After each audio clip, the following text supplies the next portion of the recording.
Havia no Vale do Reno, naquele fim de século XI, uma menina que via o que os outros não viam. Não falava disso. Guardava. Os pais, nobres da região de Bermersheim, tinham 10 filhos. Ela era a 10ª, a última. Segundo o costume de algumas famílias nobres, foi oferecida desde cedo a vida religiosa como dom a Deus. Hildegarda tinha 3 anos quando as luzes começaram. Não luzes comuns, nada que os olhos carnais pudessem capturar. Uma luminosidade que atravessava as coisas, que revelava o interior do mundo. Ela via e calava. Aprendeu cedo que certas graças não se dizem a qualquer um. Aos 8 anos, a entregaram a Jutta de Sponheim, uma jovem nobre que escolhera o claustro. Viviam numa cela estreita junto ao mosteiro beneditino de Disibodenberg. Ali, Hildegarda aprendeu os salmos em latim, a ler as escrituras, a cantar o ofício divino. Ali, aprendeu também o silêncio beneditino. Esse silêncio que não é ausência de som, mas presença de escuta. Quando Jutta morreu, em 1136, as irmãs escolheram Hildegarda como superiora. Ela tinha 38 anos. Estava doente. Passaria a vida inteira doente, com dores que a jogavam na cama, febres, enxaquecas que a cegavam. Mas havia nela uma força que não era física. Foi aos 42 anos que tudo mudou. A voz veio clara. Diz e escreve o que vês e ouves. O que Hildegarda começou a ditar ao monge Volmar foi algo que a teologia medieval nunca tinha visto. Os Cívias não era apenas relato de visões. Era uma cosmologia completa, uma interpretação original de toda a história da salvação através de imagens simbólicas densas. Ela via a Trindade como 3 fogos num só fogo. Via a criação não como ato passado, mas como música contínua que Deus canta no presente. Via o pecado original não apenas como desobediência moral, mas como quebra de harmonia cósmica, uma dissonância que atravessou toda a estrutura do universo criado. E aqui estava sua primeira grande contribuição. Hildegarda desenvolveu uma teologia da criação radicalmente integrada. Para ela, o mundo material e o espiritual não eram rivais. A criação, sendo boa, podia conduzir a Deus, sem confundir Criador e criatura. O corpo não era prisão da alma, era instrumento dela, templo dela. As plantas, os minerais, os astros, tudo participava de uma única viriditas, palavra que ela praticamente inventou. A força verdejante, a energia vital que flui de Deus para toda criatura. Isso era revolucionário. Numa época em que muitos teólogos viam a matéria com desconfiança, em que correntes heréticas pregavam o desprezo pelo corpo, Hildegarda afirmava que a carne era boa, que o mundo sensível revelava Deus, que conhecer a natureza era forma de oração. Ela escreveu: a alma ama o corpo. E depois, Deus deu ao corpo a forma e à alma a vida, para que o corpo pudesse viver pela alma e a alma agir através do corpo. Essa visão antropológica, essa compreensão da pessoa humana como unidade integrada, antecipou em séculos o que a filosofia tomista depois desenvolveria. Mas Hildegarda não chegou lá por estudo, chegou por visão, por uma percepção direta da ordem criada. No contexto do Sínodo de Trier, entre 1147 e 1148, os escritos de Hildegarda foram apresentados ao Papa Eugênio III. Após exame, receberam apoio eclesial para serem divulgados, o que deu credibilidade ao seu testemunho, sempre entendido como experiência mística, submetida ao discernimento da Igreja. Não era declaração de infalibilidade, mas reconhecimento de que aquelas visões podiam edificar os fiéis. E Hildegarda usou essa credibilidade de forma implacável. Escreveu ao imperador Frederico Barba Ruiva quando ele se opôs ao Papa Legítimo. Em tom profético e severo, denunciou abusos do clero e chamou à conversão, com palavras fortes, típicas do gênero admonitório medieval. Não havia diplomacia, havia profecia pura. Escreveu aos bispos de Mainz quando eles colocaram seu mosteiro sob interdito, proibindo missas, sacramentos, até o canto do ofício divino, por causa de uma disputa sobre o enterro de um nobre excomungado que ela tinha permitido. Hildegarda não recuou. Defendeu sua decisão com argumentos teológicos precisos. O homem havia se confessado antes de morrer, tinha direito à sepultura cristã. Os bispos cederam, levantaram o interdito. Esse era o segundo agregado de Hildegarda.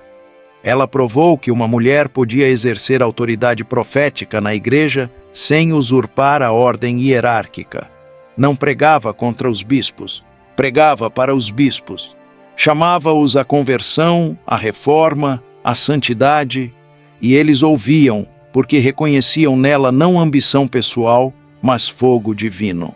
Mas foi na música que Hildegarda deixou talvez sua marca mais singular. Ela compôs 77 peças litúrgicas, antífonas, responsórios, hinos, sequências, e todas elas eram estranhas, belíssimas, mas estranhas. As melodias subiam muito além do que era comum no canto gregoriano. Saltavam intervalos que os compositores evitavam. Sustentavam notas longas em palavras-chave, lux, amor, vita, como se a música quisesse abrir aquelas palavras por dentro. Um exemplo. Na antífona Ovis Eternitatis, a melodia sobe e desce em movimentos inesperados quando canta sobre a sabedoria divina. Não é ornamento, é teologia sonora. Hildegarda estava dizendo que a sabedoria de Deus não cabe em estruturas humanas previsíveis. Por isso, a música precisa romper padrões, precisa surpreender. Ela escreveu: o corpo é a veste da alma, e é a alma que canta. E ainda, o Espírito Santo ensinou os homens a louvar a Deus com harmonia, para que através da doçura do canto a alma fosse despertada da torpeza. Aqui estava sua contribuição musical. Hildegarda entendia o canto litúrgico não como enfeite da liturgia, mas como teologia performada. Cantar era pensar com o corpo inteiro, era unir alma e carne num só ato de louvor. Por isso, suas melodias exigiam tanto, exigiam que o corpo se esticasse, que a respiração se aprofundasse, que a pessoa inteira se entregasse ao canto. E ela foi além. Compôs um drama musical sacro e alegórico extraordinariamente precoce, o Ordo Virtutum. 16 virtudes personificadas, humildade, caridade, obediência, dialogam cantando com a alma, que está tentando decidir se segue Deus ou o mundo. O diabo aparece, mas não canta, só grita. Hildegarda estava dizendo teologicamente que o demônio perdeu a harmonia, perdeu a capacidade de participar da música divina. Ele é dissonância pura, ruído. Se você tem acompanhado esta jornada, considere inscrever-se para continuar conhecendo essas vidas extraordinárias que a história da Igreja nos deu. Mas Hildegarda não separava música de cura, nem cura de conhecimento natural. E aqui ela agregou algo que impressionava até os médicos de seu tempo. Escreveu 2 tratados sobre o mundo natural e a medicina, Física e Causae et Curae.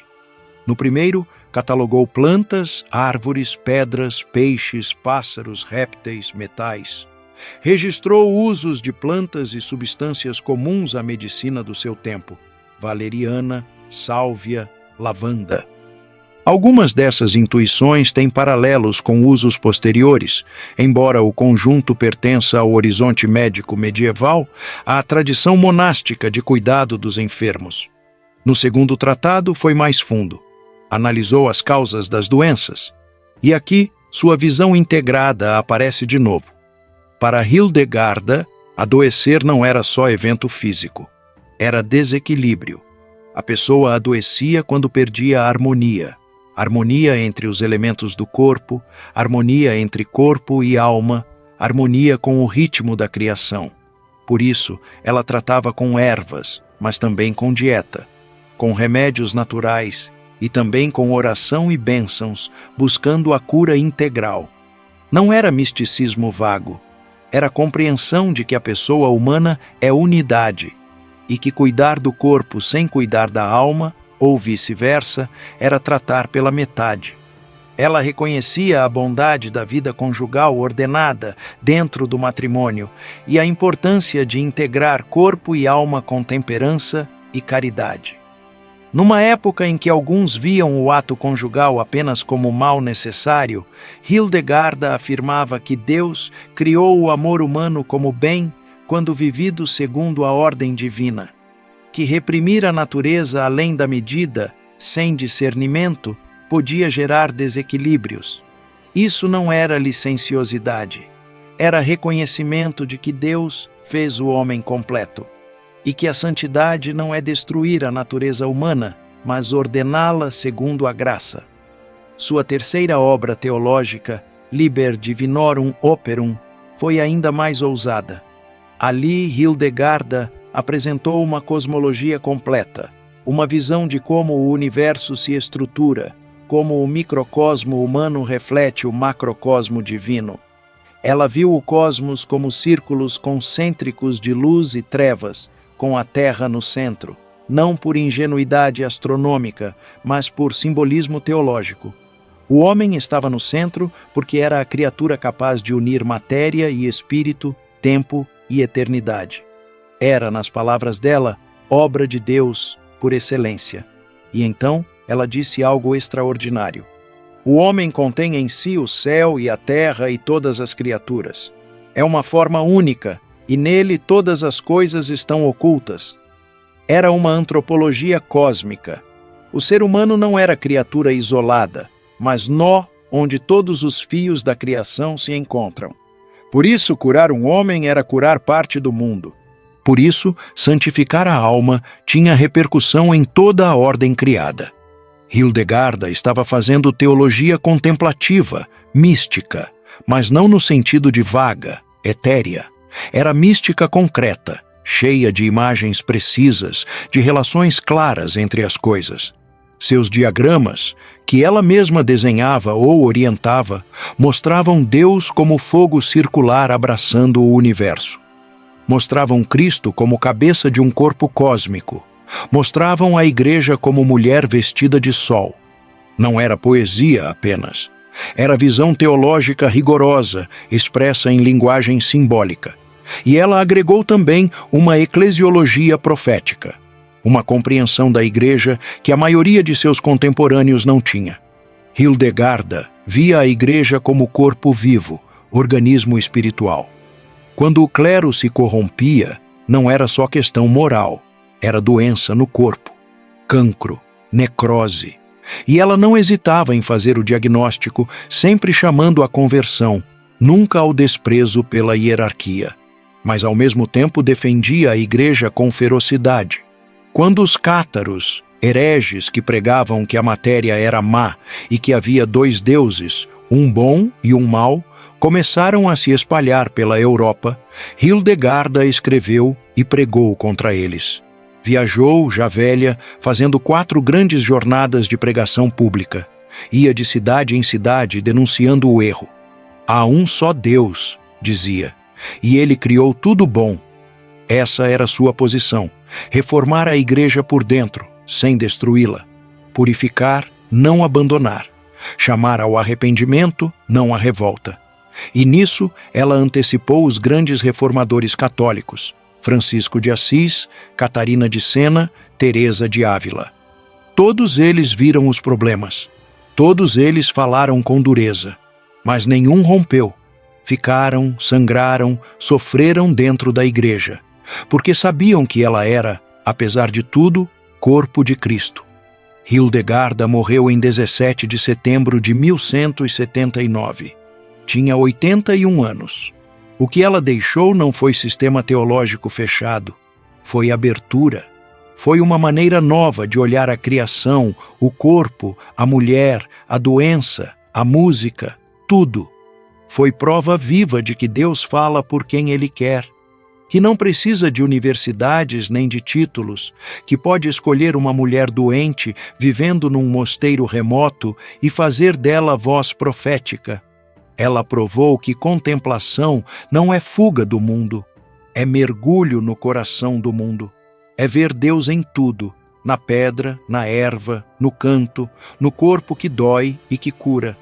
Provou que teologia pode ser cantada, que música pode ser pensamento, que ciência pode ser oração.